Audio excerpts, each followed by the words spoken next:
children, good morning. Welcome back to our economic class.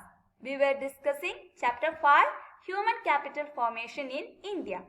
In the previous class, we have learned the meaning of human capital. What is human capital?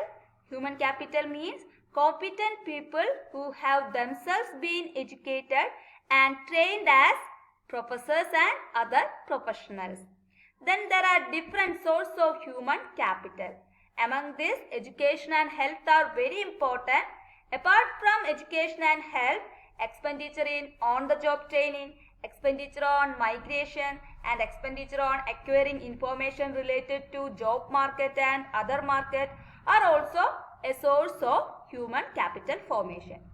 Today, we would try to find out the answer for the question, is there any relationship between human capital and economic growth of a country? So let's start with human capital and economic growth. So what is economic growth? Economic growth means the increase in real national income of a country. Naturally, the contribution of educated person in economic growth is more than that of an illiterate person. Health is also an important factor for economic growth because if a healthy person could provide uninterrupted labor supply for a longer period of time.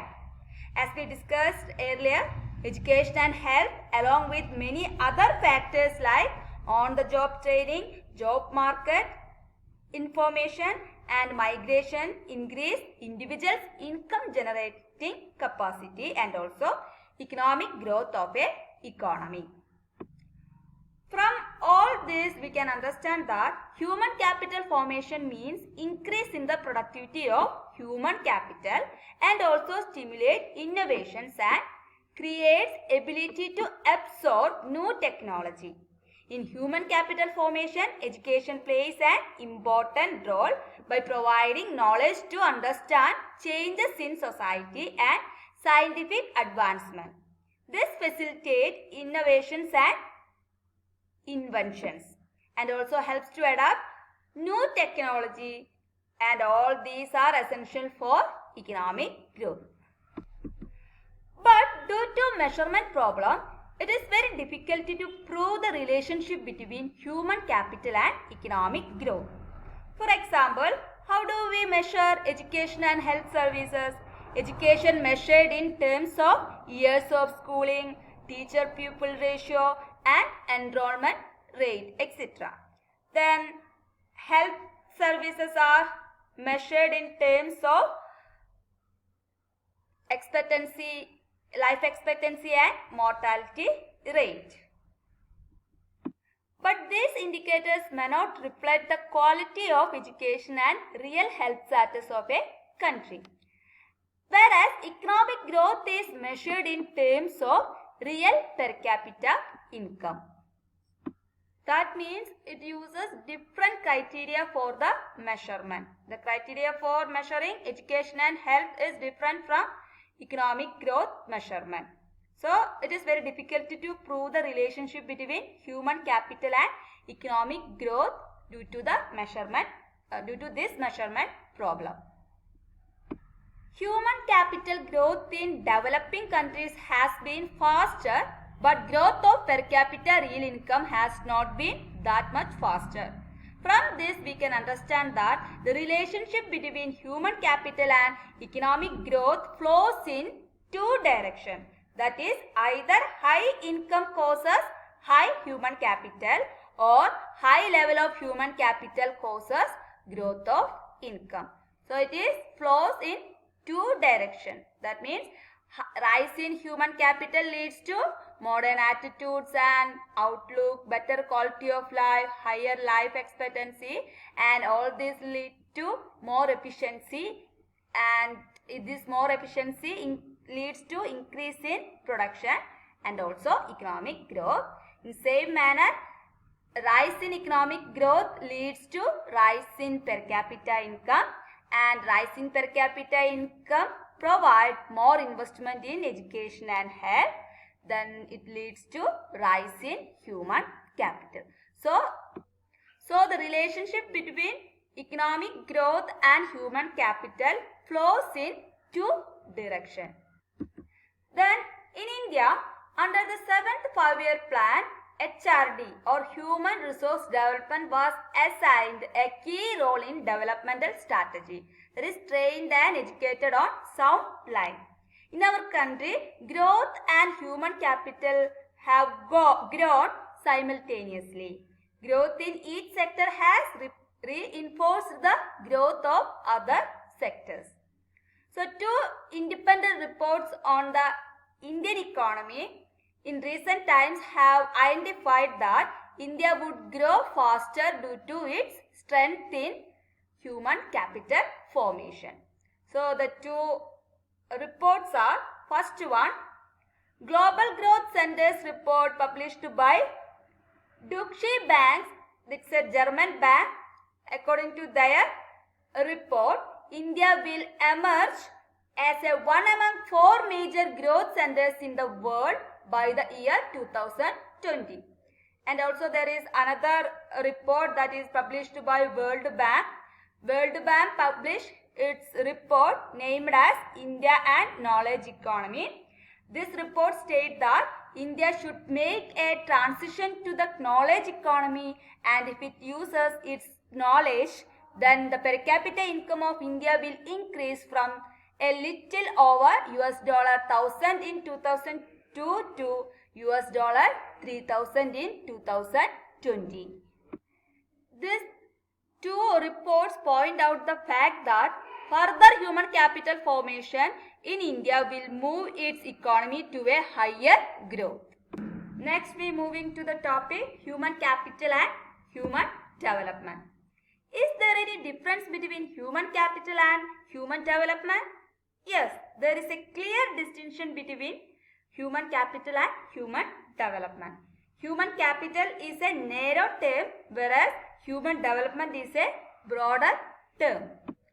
Human capital consider education and health as a means to increase labor productivity. So, main aim of human capital is increase in labor productivity through education and health. Whereas, human development consider that education and health are integral to human well-being, because only when people have the ability to read and write and the ability to lead a long and healthy life, they will be able to make other choices which they value. That means they are integral to human help to lead better life. That is the main aim of human development. Then human capital treats human being as a means to an end. That means the end being the increase in productivity. That means human capital is measured in terms of production of a country or productivity of a country. But human development is human welfare should be increased through investment in education and health, even if such investment do not result in higher labor productivity. Therefore, basic education and basic health are important in themselves, irrespective of their contribution to labor productivity. So, it ensures better standard of living and welfare of the people.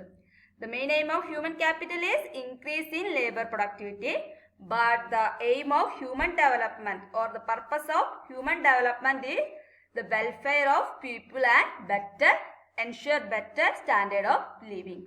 This is the main difference between human capital and human development. Let us find out the state or status of human capital formation in India. As we said earlier, expenditure on education, health, on-the-job training, migration and information are the major source of human capital formation. Among this, education and health are very important. So in India, expenditure on health and education carried out through 3 tiers of the government. So what are the 3 tiers of the government? That are union government, state government and local government. Local government includes municipalities, corporation and village panchayat. Education and health care services create both private and social benefit. That's why there is existence of both private and government institution under education and healthcare system. So you can see private hospitals and schools as well as government hospitals and government schools, etc. The role of government is to ensure that the private providers of these services means education and healthcare services, adhere to standards stipulated by the government and charge correct price. That means government supervise the running of private institutions who provide health and education services.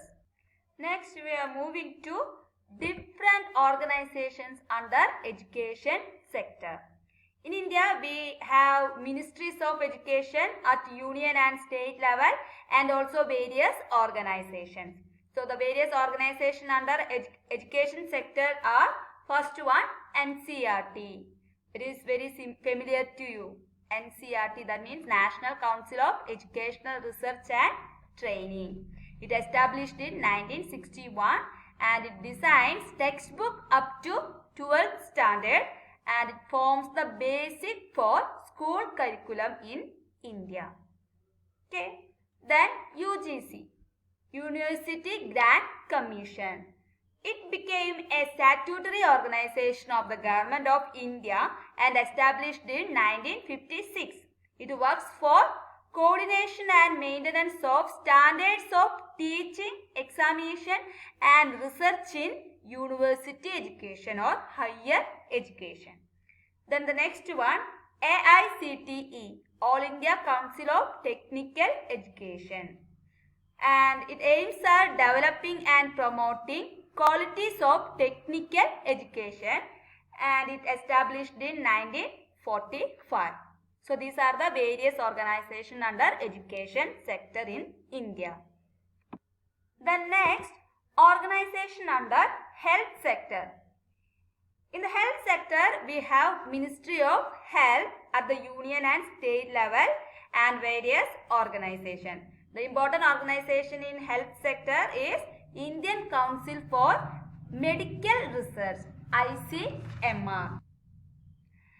Coordination and promotion of medical research is the main aim of ICMR. Initially, it established in 1911 as IRFA, that is Indian Research Fund Association, and it was redesigned in 1949 as ICMR. So, as we learned in chapter 4, in India, the large section of people living below the poverty line.